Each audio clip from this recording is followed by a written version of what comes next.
abrimos una puerta a la información, abrimos una ventana al mundo.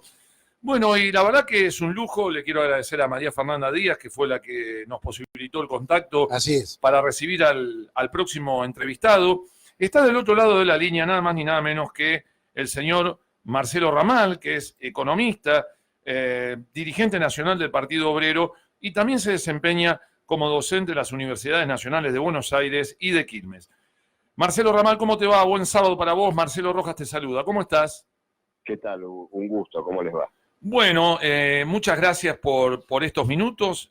Vamos a iniciar un salpicadito, un recorrido a nivel mundial y también vamos a estar analizando un poco, porque obviamente también es tema de tus conocimientos, como es el tema de la economía, lo que está llevando adelante el gobierno nacional con el acuerdo, ¿no?, de los bonistas, porque muchos dicen que para negociar tenés que tener un plan económico. ¿Este gobierno tiene un plan económico o definitivamente no sabe cómo negociar toda la deuda que hay que renegociar, valga la redundancia, ¿no? Bueno, ocurre lo siguiente, este reclamo de que tiene que tener un plan económico es en realidad un eufemismo, una forma sinuosa de pedirle al gobierno un acuerdo con el Fondo Monetario Internacional.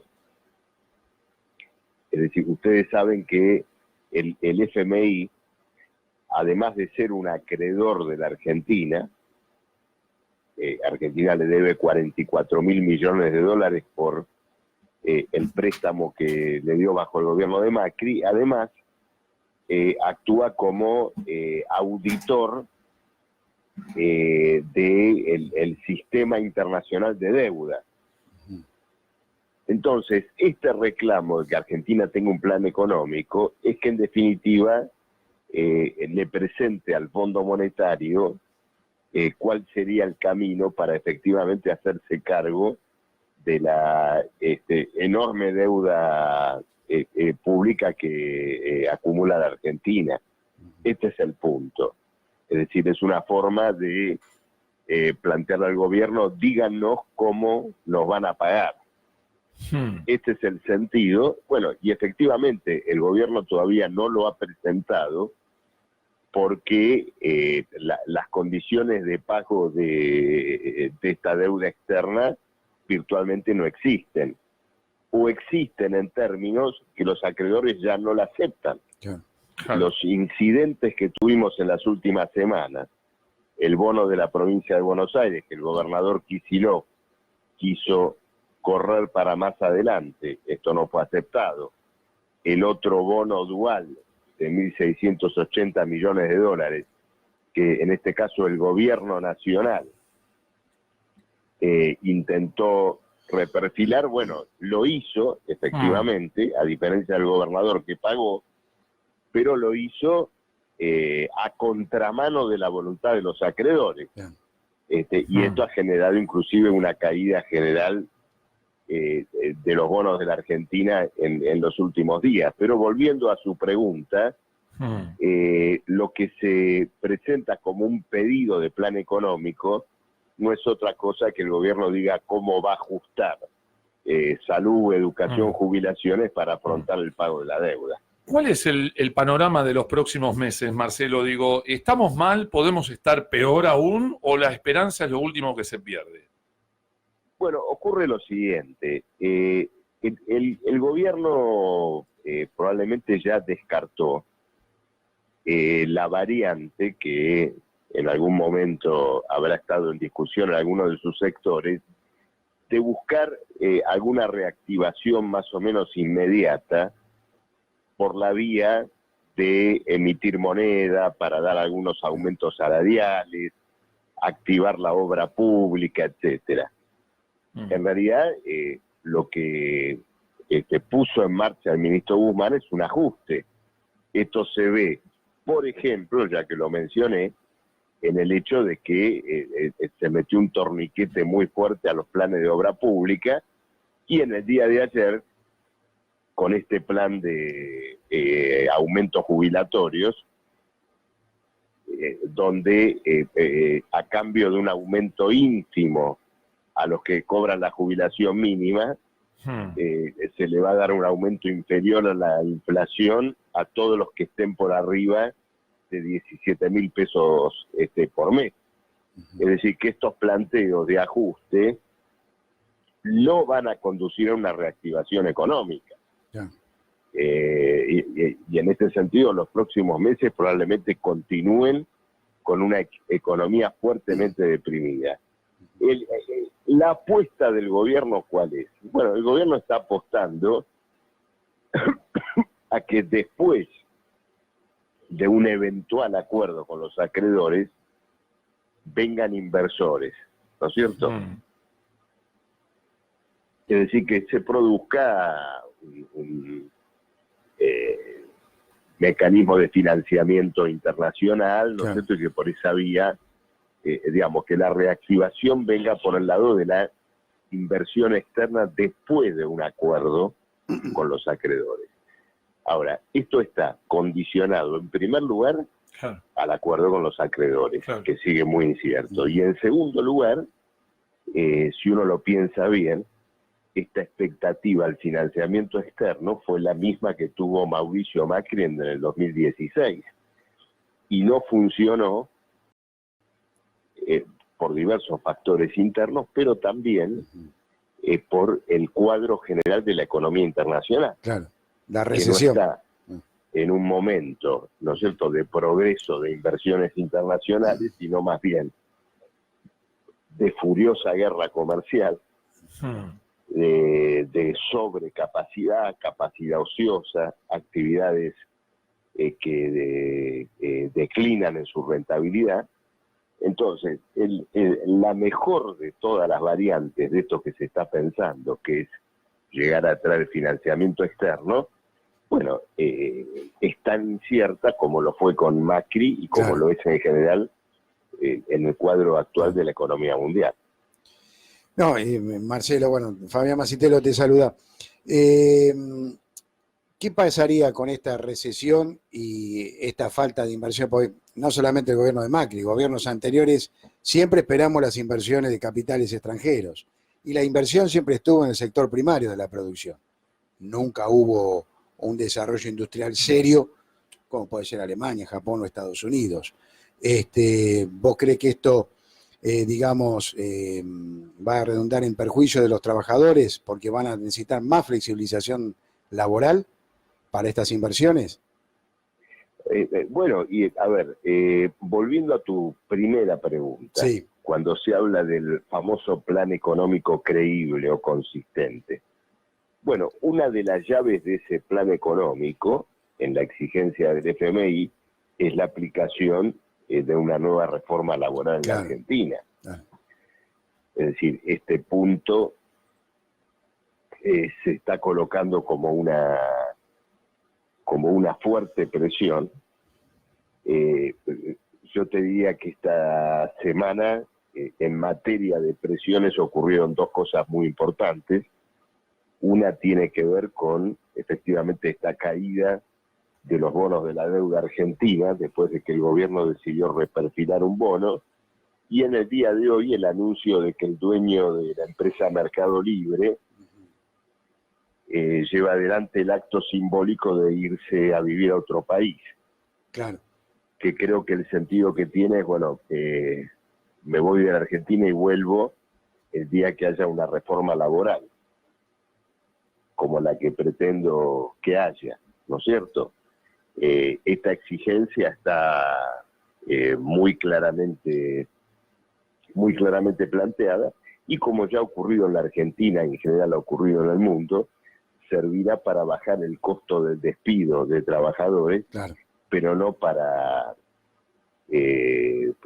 promover una corriente ascendente de empleo de ninguna manera. Claro. Sí, me quedé pensando, porque pareciera que estas inversiones no llegan. Y vuelvo con la pregunta. En el sector primario de la producción, la Argentina como país proveedor, país agroexportador, siempre estuvieron las inversiones. Hay multinacionales de la soja, de los granos, de los pesticidas, de las apropiación y compra de grandes extensiones de tierra. Esto viene dando hace muchos años, ¿no? Con todos los gobiernos. Sí, lamentablemente no te escuché muy bien esta última apreciación. A ver si le podés... No, comentáselo vos, Marcelo. Si, ahí se puede. Sí, no, te decía, Marcelo, que uno espera las inversiones, pero las inversiones siempre estuvieron presentes en el sector primario de la producción en la Argentina, en todo lo que es agropecuario, en la pesca, en la minería. O sea, esa es la inversión que tiene la Argentina, pero nunca en un desarrollo sustentable, un desarrollo productivo. Sí, correcto. Porque pareciera que no viene las inversiones. Acá hay multinacionales que explotan la minería, la pesca, como quieren. Coincido, los límites de ese impulso son muy claros, y aparte son sectores que están muy fuertemente afectados por esta guerra comercial internacional. Claro.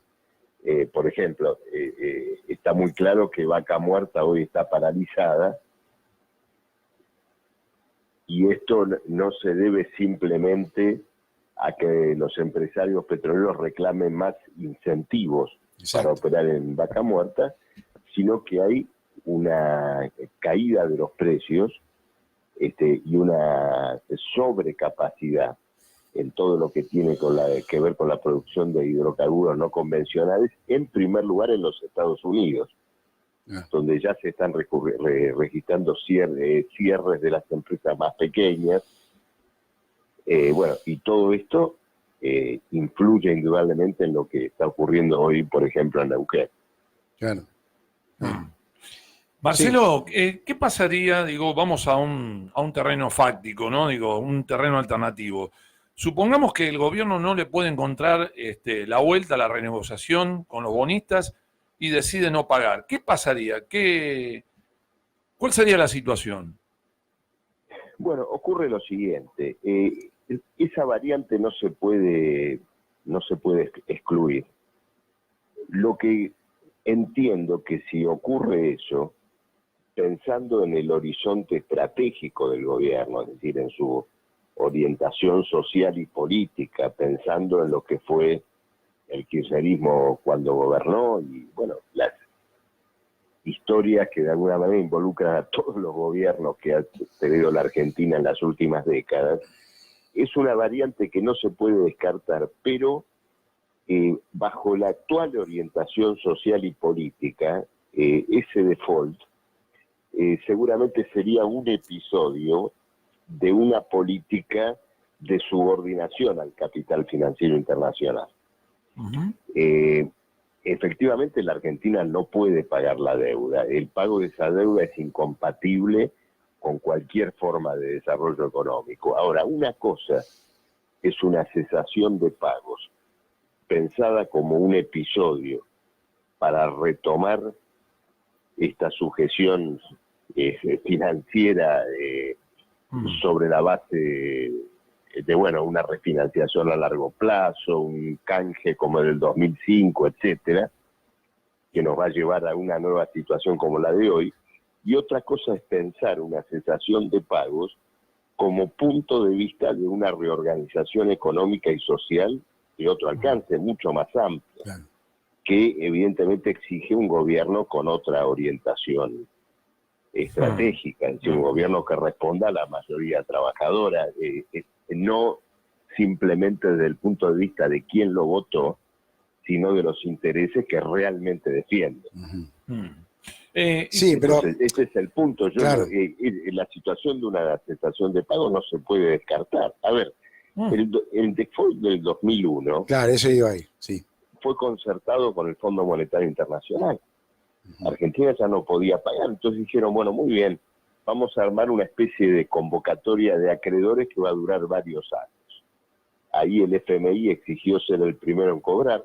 En su momento Néstor Kirchner le pagó $10.000 millones y después se armó un canje, ¿no es cierto?, del resto de la deuda. Esa variante no se puede excluir ahora, pero no nos olvidemos que en una variante de ese tipo, las prioridades sociales se mantienen en los términos actuales, es decir, se deja de pagar para ver cómo se vuelve a pagar en el plazo más corto posible. Claro, claro. No, me quedé pensando en ese 2005 cuando la Argentina tenía una tonelada de soja bastante alta, un commodity aceptable, Bueno, digamos, y una entrada de un recurso. Aguda, claro. Su observación es muy aguda, porque efectivamente en aquel momento la llamada política de vivir con lo nuestro estaba aceitada por una situación internacional, claro, al menos desde ese punto de vista, mucho más favorable que la actual. Exacto. Exacto. No, además, otra cosa, justamente las inversiones por cuestiones internas. Uno de los conflictos internos que tiene la Argentina es la falta de capacidad laboral, hay una baja calificación laboral. Se está precarizando laboralmente el mundo, no solamente la política de la globalización, es precarización laboral llevada a la máxima expresión. Eso claro, lo vemos bueno, el problema de la calificación es un tema polémico y muy interesante, por cierto. Claro. Porque la calificación para un cierto trabajo en la historia del capitalismo siempre vino arrastrada por el propio trabajo. Claro. Es decir, alguien que se ha formado con una capacitación científica universal, bueno, vienen inversiones petroleras y en el lugar donde lo toman se capacita para la industria petrolera. Claro. Si vienen inversiones metalmecánicas, la capacitación va a tener que ver con esto. Pero, digamos, más que falta de calificación, que yo creo que existe en una proporción muy elevada, es decir, los trabajadores en la Argentina tienen un nivel de formación de base muy importante, no han podido adaptar esa formación a industrias que evidentemente tampoco han llegado ni han existido. Claro.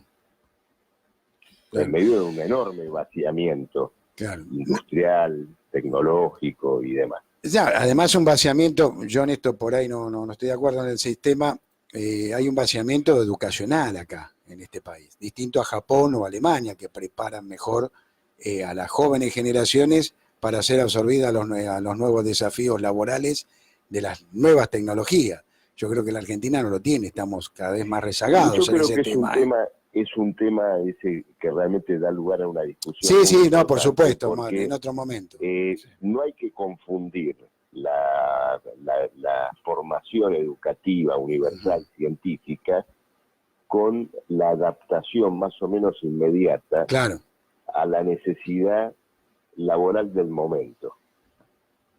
¿No es cierto? A veces se destruye esa formación científica de fondo para reemplazarla por conocimientos de carácter inmediato, que sin embargo son siempre cambiantes y terminan, digamos, muy rápidamente caducando frente a la evolución de la tecnología, de nuevos métodos de producción, y, digamos, la persona a la cual formaron digamos, en muy poco tiempo, superficialmente para una tarea, bueno, cuando esa tarea cambia, no tiene los elementos de fondo para poder adaptarse a la nueva actividad. Marcelo, para ir más o menos redondeando la charla y por supuesto agradecerte todos estos minutos, nos están escuchando varias personas, podemos estar mencionando mucha gente que nos está escuchando y viendo por streaming también. Digo, ¿qué significa ser de izquierda en el mundo de hoy? Digo, ¿la izquierda sigue siendo una alternativa viable a este mundo globalizado y neoliberal? Bueno, a ver, ocurre lo siguiente. Yo creo que sí, efectivamente es una alternativa, porque los dos términos que utilizaste, el mundo globalizado y neoliberal, son los que efectivamente están en crisis. Fíjate que la idea de que iba a haber un mundo global, una globalización, es decir, una suerte de armonía o de equilibrio universal, ha sido completamente desmentida. El mundo está surcado por guerras comerciales, políticas, militares.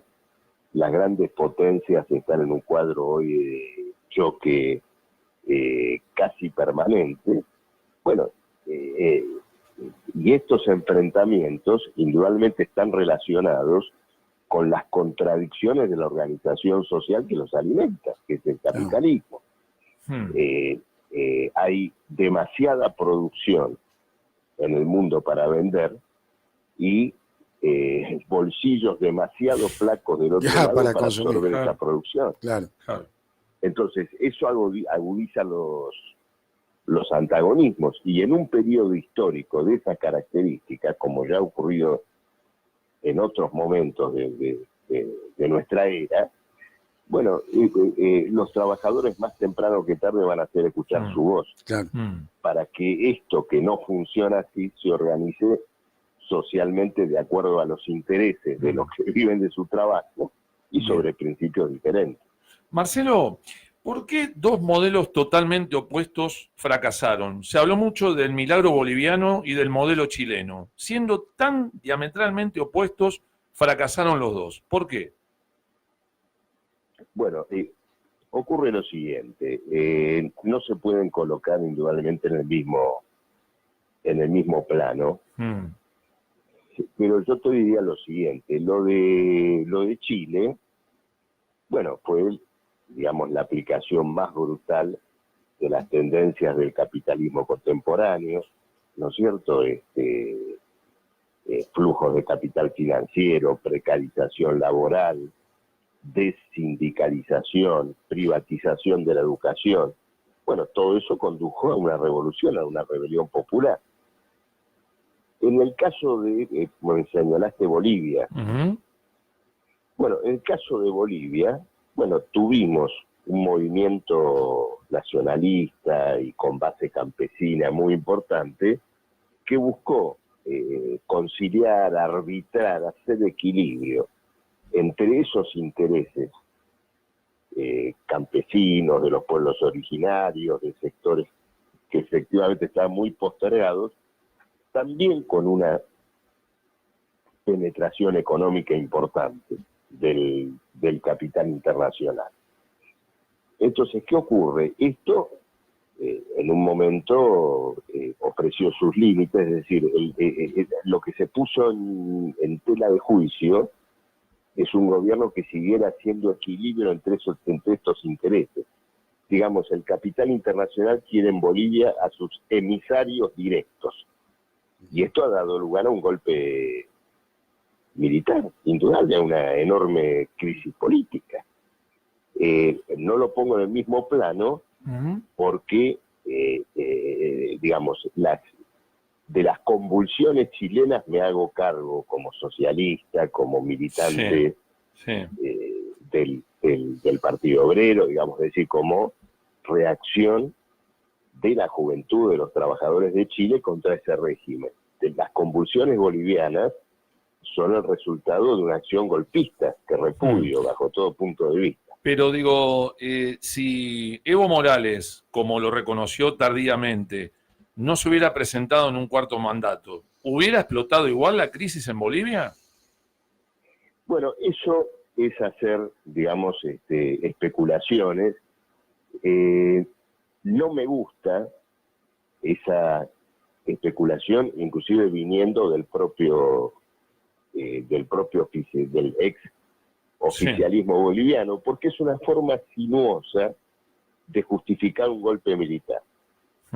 Es decir, bueno, si no se hubiera presentado, digamos, esto no hubiera ocurrido.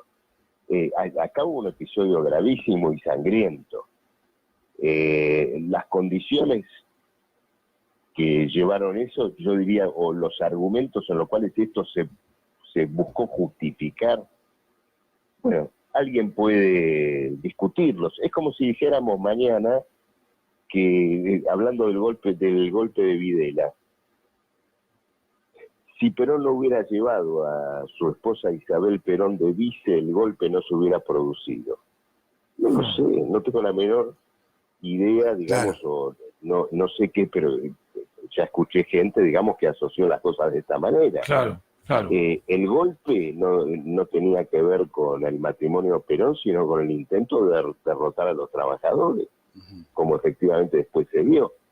Entonces, son especulaciones políticas que, por supuesto, lo entiendo a usted como analista político, como periodista que está obligado a hacerlas, pero cuando los propios afectados, como es en este caso el MAS de Bolivia o el propio Evo Morales, lo coloca como supuesta justificación autocrítica, bueno, es una manera indirecta de convalidar un golpe. Bien. Marcelo, ¿Sí? la verdad, sinceramente, nos gustaría conversar más. Obviamente quedan las puertas abiertas para otra entrevista. Me pareció muy, muy jugoso el reportaje. Espero que le hayas pasado bien, que te hayas sentido cómodo. Por supuesto. Y una vez más, agradecerle a algunos dirigentes de tu partido que posibilitaron este contacto contigo, ¿eh? Bueno, yo les agradezco a ellos también. Bueno, un abrazo Gracias. grande. Buen fin de semana para vos, Marcelo. Igualmente, un gran abrazo. Gracias. Bueno, Marcelo Ramal, entrevista exclusiva con el dirigente nacional del Partido Obrero, economista. Bueno, le agradecemos a Fernanda Díaz y también a Pedro. Pedro, que también es militante del Partido Obrero, nos dice muy buena la entrevista. Gracias a ellos, Pedro. y bueno, con la conexión con Marcelo Ramal.